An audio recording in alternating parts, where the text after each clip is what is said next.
peut entrer nous en vraiment, mais honnêtement et profondément en question s'il peut voir, ou plutôt si ce qu'il voit est réel, ou si ce qu'il entend ou ce qu'il ressent, si c'est réel.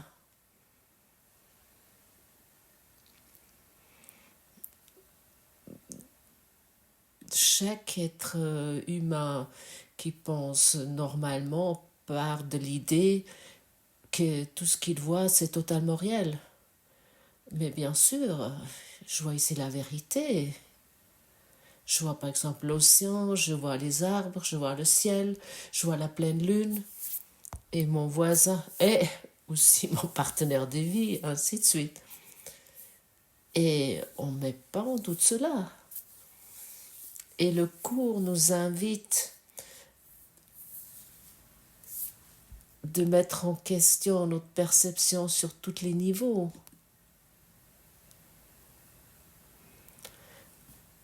Pose-toi une fois vraiment cette question, assieds-toi une fois et pose-toi la question, est-ce que je vois?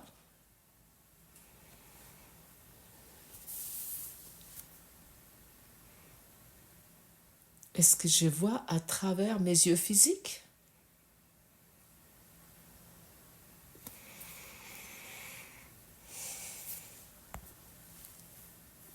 Ou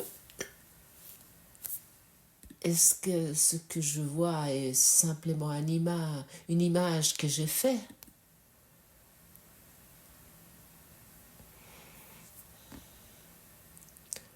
Est-ce que les yeux physiques peuvent voir?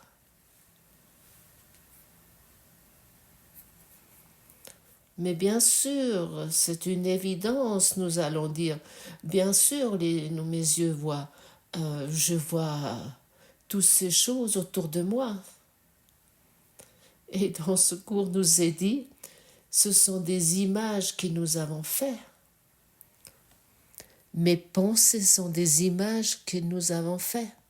Mes pensées sont des images que j'ai faites. Nous sommes des faiseurs d'images. Et nous pouvons voir chaque chose telle que cela nous convient. Comment ça correspond à notre modèle de pensée.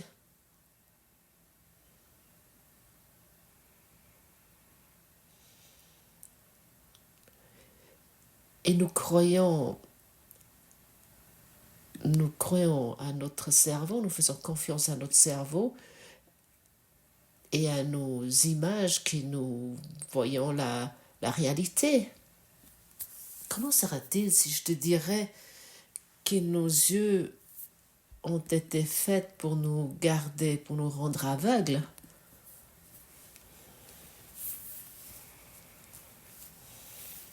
Pareil pour notre ouïe, pareil pour notre ressenti physique. Si on parle du ressenti courant, ces choses ont été faites pour nous garder aveugles, nous garder dans un aveuglement.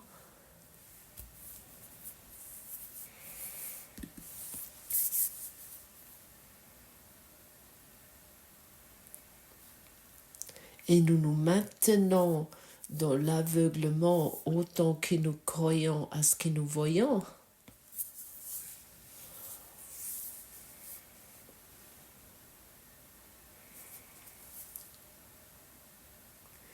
Et encore une fois, je te rappelle, c'est un énorme désapprentissage de notre idée que nous avons eu jusqu'à présent de vivre, de la vie. Et cet apprentissage, nous ne pouvons pas l'accomplir seuls.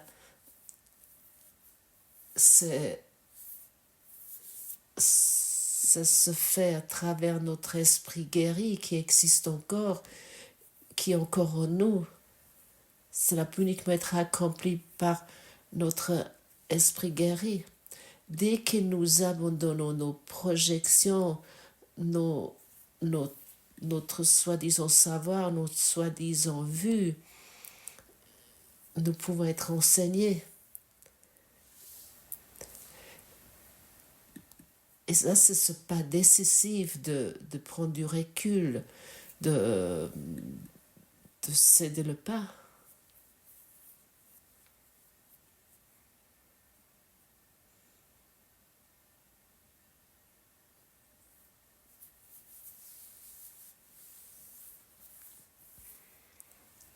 Des pensées vont être prises dans notre cerveau. Nous ne pensons pas ces pensées. Nous les prenons, nous les accueillons, nous les recevons. Et en général, nous sommes remplis à ras-bord avec nos pensées personnelles.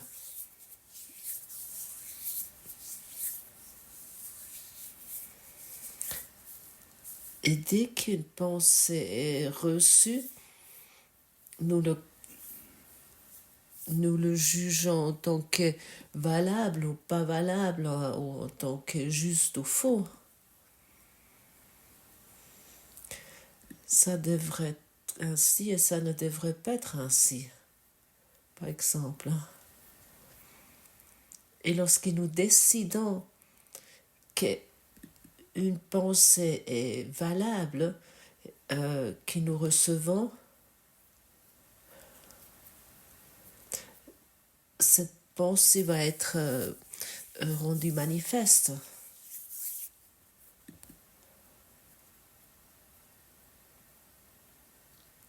Et pour cette raison, Jésus nous dit dans le livre de texte, il n'a pas des petites pensées.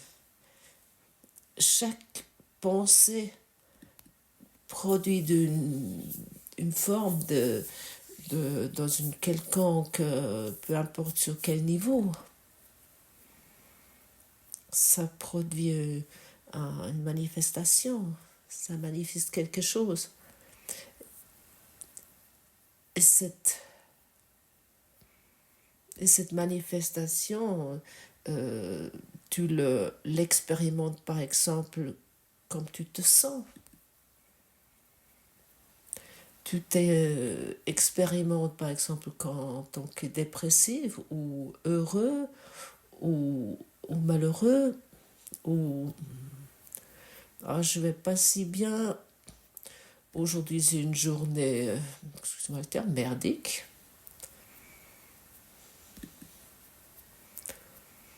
Oh, mon ego est tellement fort aujourd'hui. Mon partenaire de vie a fait ça ou il n'a pas fait ça. Aujourd'hui, je suis heureux parce que... Et ainsi de suite. Chaque petite pensée est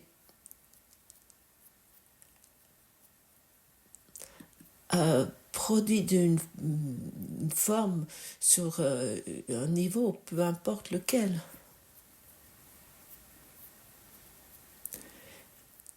Et ça, nous expérimentons également dans le monde que nous partageons ensuite avec d'autres égos. Nous définissons, par exemple, que nous voyons un feu, une catastrophe, et nous définissons et nous mettons en accord que ce feu à Los Angeles, ou par exemple que ce magnifique coucher de soleil sont réels.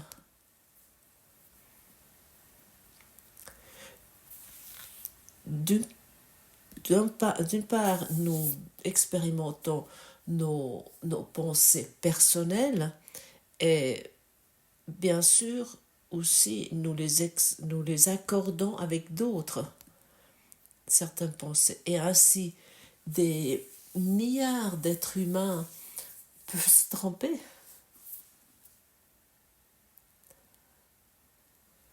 Autant qu'ils veulent suivre cette tromperie pour se rendre aveugle soi-même, pour ignorer la vérité, pour pas pouvoir avoir l'amour.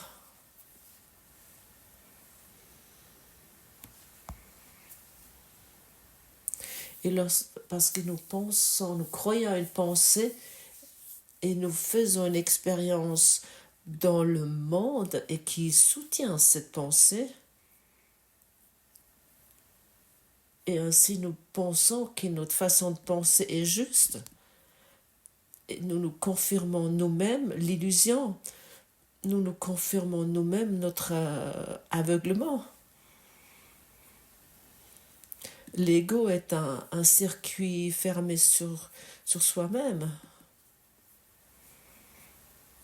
où nous pouvons expliquer chaque chose d'une façon logique et que nous pouvons confirmer chaque chose. Et ça, nous faisons inlassablement, dans chaque seconde, dans chaque moment.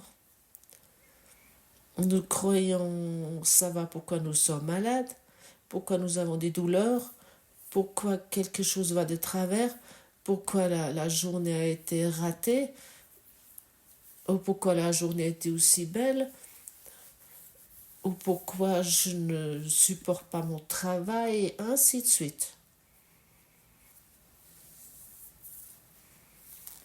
Nous confirmons le monde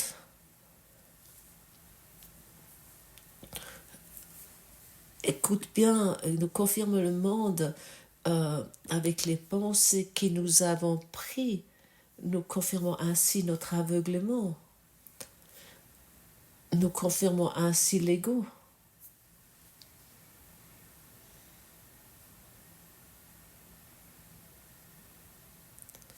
Et ainsi, c'est une évidence. Tu peux prendre chaque pensée, tu peux saisir chaque pensée.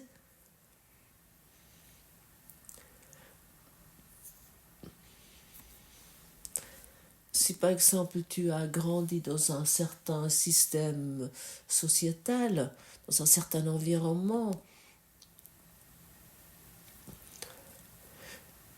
tu prends ces courants de pensée qui sont pratiqués et chéris, là, tu les prends, tu les saisis. Par exemple, si tu es né dans un système social plutôt difficile ou modeste, en général, tu vas continuer ça pour toi. Ou si par exemple on se plaint sans cesse sur le monde, tu vas continuer ainsi, tu vas faire la même chose. Et ça, c'est la soi-disant Matrix qui en mentionne très régulièrement. C'est un mot très courant.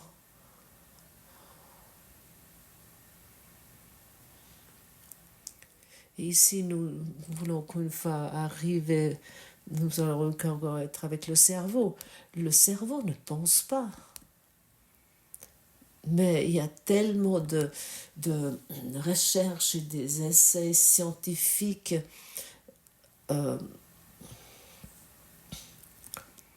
et c'est tellement présenté sur l'écran de ce monde. Et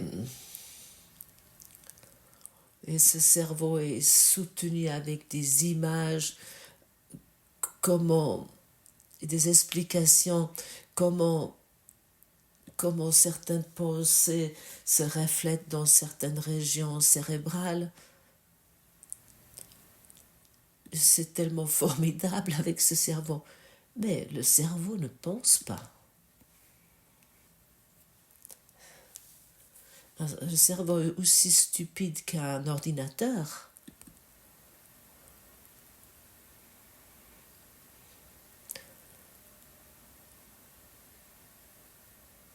Youhou!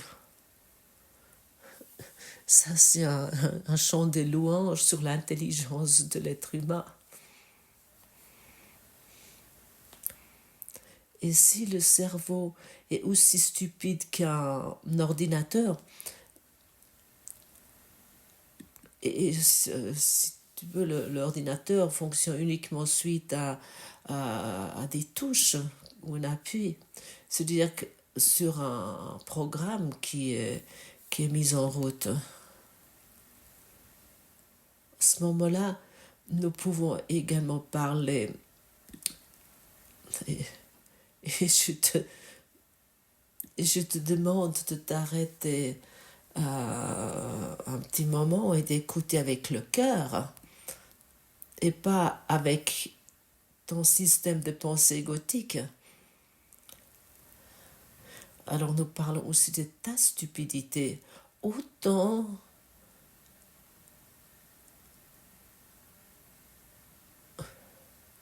autant que tu t'identifies encore avec les pensées que tu reçois du système de pensée égotique. Et là, je m'adresse aussi aux professeurs, aux docteurs, ou aussi aux experts de ce monde, et aussi à ceux qui sont des analphabètes, et aussi ceux qui se trouvent dans la classe moyenne ou qui se trouvent en tant qu'SDF dans la rue. C'est la même stupidité.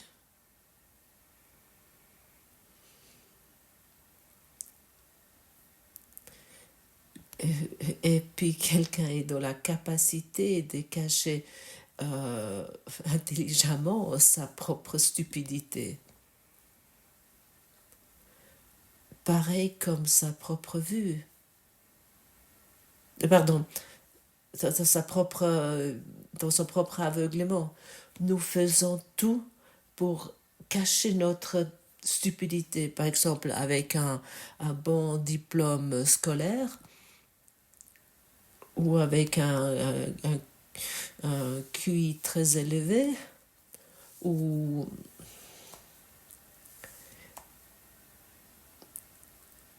avec une façon particulière de voir les choses. Mais en vérité, nous sommes stupides. Des machines humaines. Nous prenons des feuilles copiées, on pourrait dire, qui ont été développées par une machine à copier qui est le système de pensée gothique. Et nous croyons, lorsque nous avons appris ce qui est écrit là par cœur, nous pourrions dire de nous-mêmes que nous avons une intelligence particulière.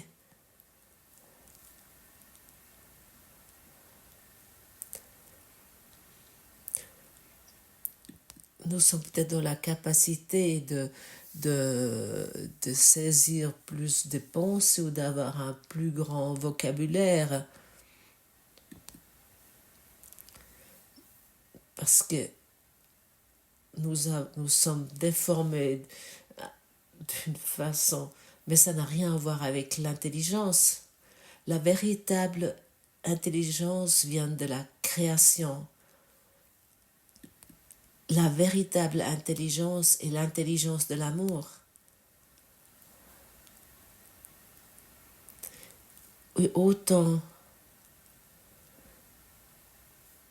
nous nous dissocions encore de cette intelligence d'amour, nous l'en réfutons encore, nous devons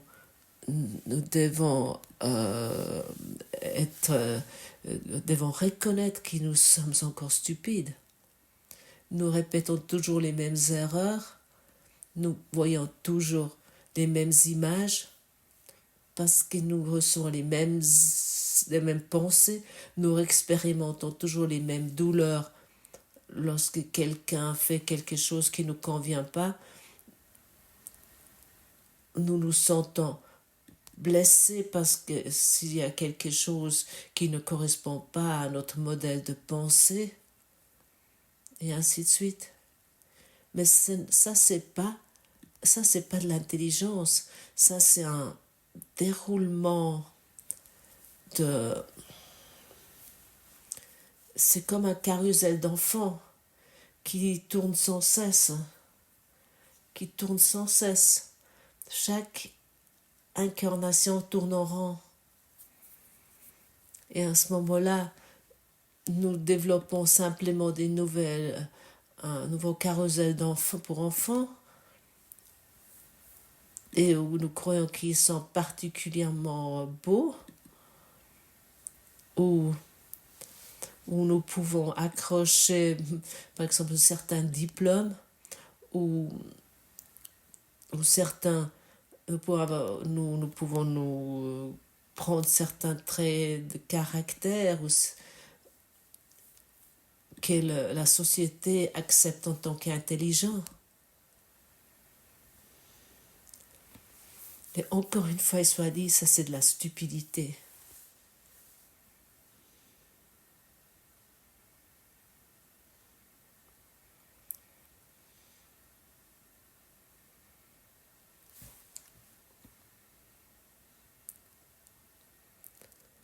Et cette stupidité est maintenue avec cette haine envers nous-mêmes.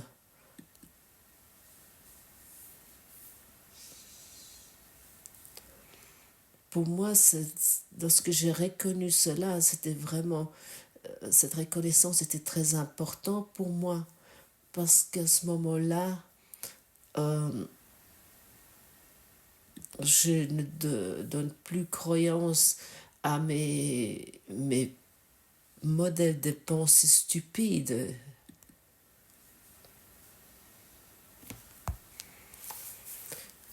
Enfin, je peux déposer ces lunettes de l'ego et je peux enfin voir.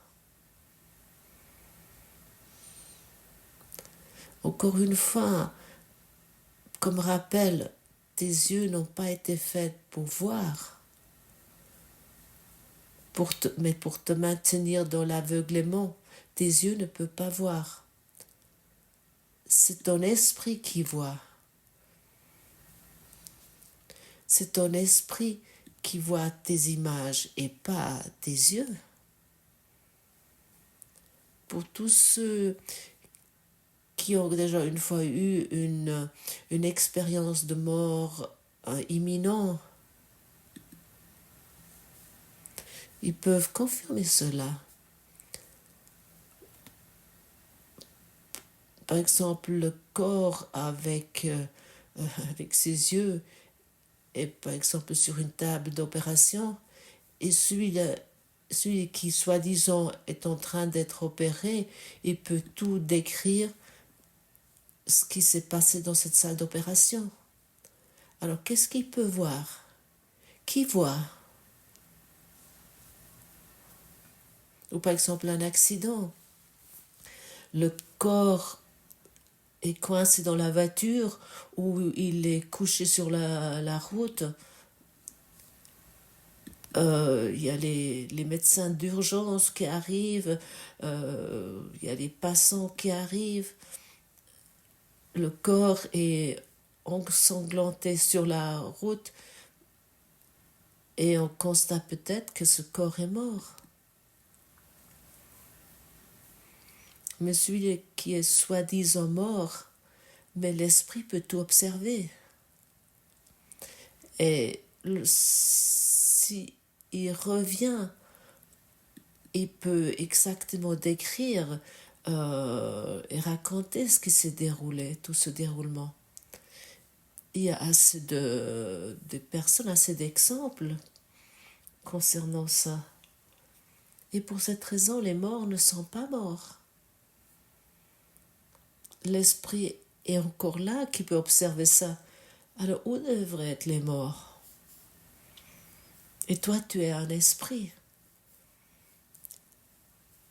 Et tu essaies de te cacher dans un corps qui est soi-disant intelligent et qui peut soi-disant voir.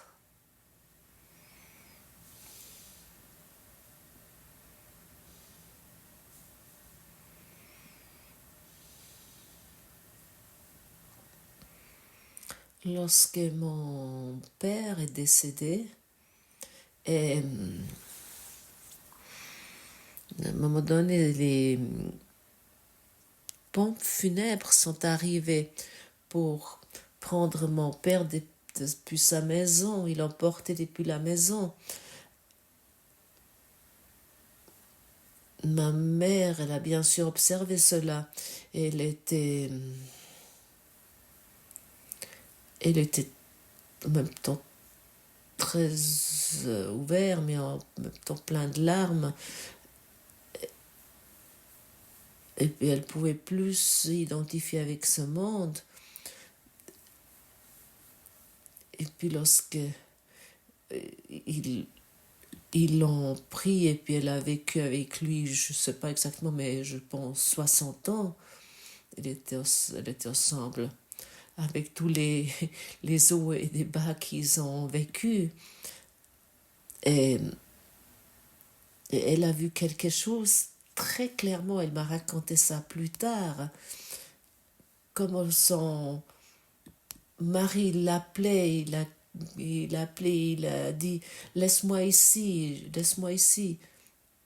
je veux pas qu'il m'enlève, qu'il me prenne. Non, le mort n'est pas mort.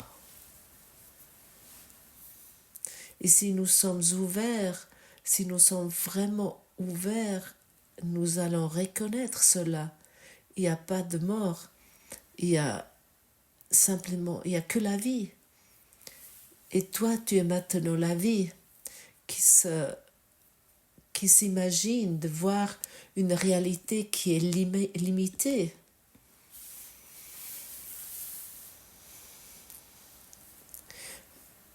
De voir une réalité qui peut mourir. Et le cours nous enseigne qu'ils ne pouvons pas mourir.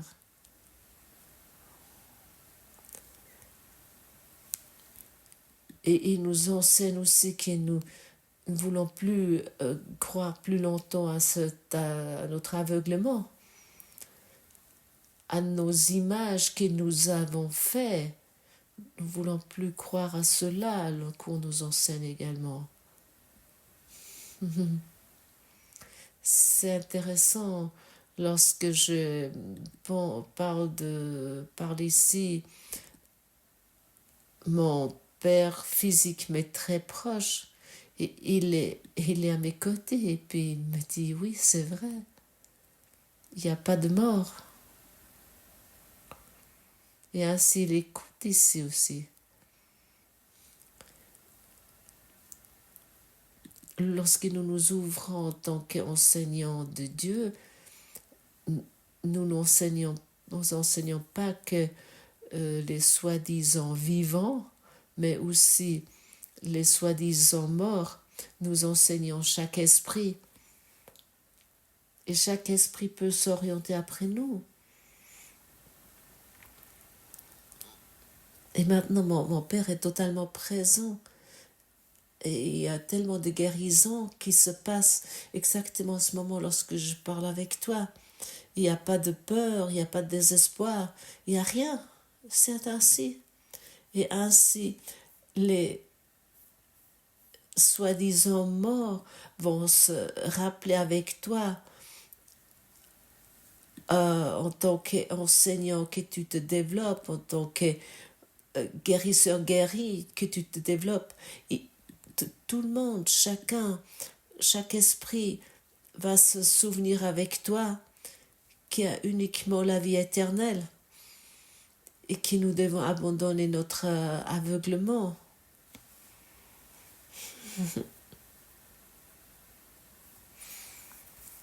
Il y a tellement d'amour qui est présent maintenant parce que je suis ouvert d'accepter cela. Je sens comment mes chakras s'ouvrent et il y a uniquement encore l'intelligence de l'amour qui traverse, qui se traverse. Et plus mes pensées propres qui j'ai enfermées, qui veulent voir tout limité, il y a uniquement l'amour qui est là, cette beauté éternelle et infinie, cette ouverture. Et pour cette raison, ne crois plus à ce que tu vois, ne crois plus à ce que tu penses, que tu entends, ou, ou à ces sentiments douloureux, ou ces idées étranges de la maladie. Passe outre.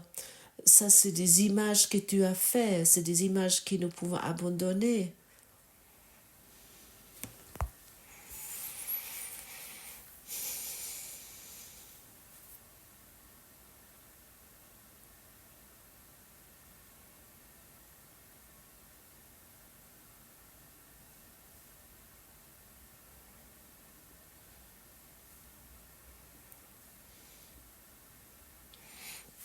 De la leçon, aujourd'hui, lorsque tu la lis, la leçon 15, mes pensées sont des images que j'ai faites, tu vas avoir pas mal d'infos, tu vas recevoir des informations concernant cela. Dans le passage 3, nous est dit, tout en progressant, il se peut que tu aies de nombreux épisodes lumineux. Ils peuvent prendre maintes formes différentes, dont certains tout à fait inattendus. N'en aie pas peur. Ce sont les signes que tu ouvres enfin les yeux. Ils ne persisteront pas parce qu'ils symbolisent simplement la perception vraie et ils n'ont pas de rapport avec la connaissance. Ces exercices ne te révéleront pas la connaissance, mais ils te prépareront la voie qui conduit. Et lorsque nous lisons cela, lorsque j'ai lu cela pour la première fois dans ce cours, je me suis concentrée que je vais enfin avoir des épisodes lumineux. Je me suis procuré la littérature, des livres sur les auras pour trouver un raccourci pour voir les auras.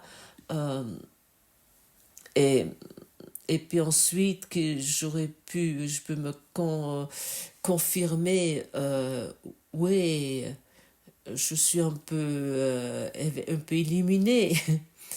Et, et, et suite à ça, j'aurais pu confirmer mon avancement spirituel et bien sûr, j'aurais aussi pu confirmer ça au monde. Youhou, je suis quelqu'un qui voit des auras, qui peut lire les auras. Et nous ne voulons pas prendre cela littéralement.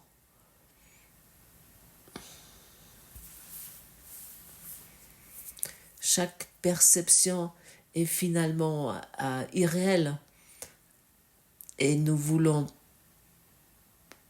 pas nous concentrer sur cela, mais ça peut que tu vois des phénomènes lumineux, des épisodes lumineux, mais ça n'a pas de signification. Moi, ça m'est arrivé pendant un certain temps où soudainement j'ai vu des phénomènes qui n'étaient pas perceptibles sur cette forme mondaine, mais à un moment donné, je n'ai prêté plus d'attention à cela et j'ai donné cela au Saint-Esprit. Ok. Autant que nous donnons foi à nos images, c'est-à-dire autant que nous croyons aux pensées que nous avons saisies, autant que notre cerveau est obscurci et obscur, et autant que nous faisons confiance à un cerveau obscur et nous prenons cela comme notre maître d'enseignement, nous voyons un monde obscurci. Nous voyons nos propres images que nous avons faites.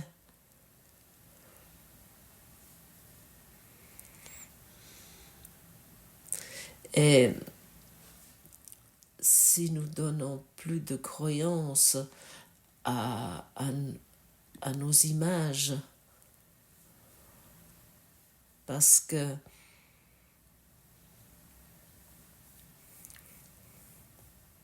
nous avons voulu vraiment exercer cette leçon aujourd'hui. À ce moment-là, notre cerveau commence à s'illuminer. Formulé autrement, nous devenons de plus en plus clairs dans notre façon de penser. Oui, dans notre façon de penser, parce que nous saisissons l'intelligence de l'amour, nous regardons avec plus en plus de clarté dans ce monde, parce que nous sommes définis par l'intelligence de l'amour et plus par le système de pensée égotique. Et lorsque nous sommes définis par l'intelligence de l'amour, nous savons dans chaque instant ce qu'il y a vraiment à faire. Nous n'avons plus besoin de planifier le futur. Nous avons plus besoin de produire des choses particulières pour que nous allons particulièrement mieux, mais nous sommes guidés dans chaque instant. Nous sommes guidés de l'intelligence de l'amour. Et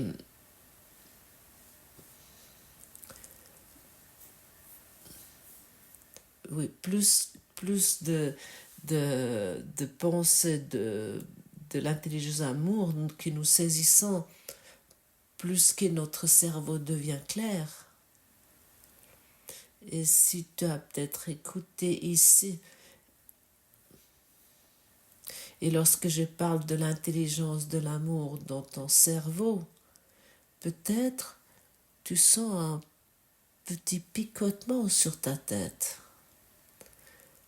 Parce que nous avons dirigé la conscience vers ça. Sois attentif à cela. Ton cerveau commence à se éclairer et tu commences à voir la vérité. Parce que tu ne donnes plus de croyance à la non-vérité. Merci pour ton écoute dévouée. Merci.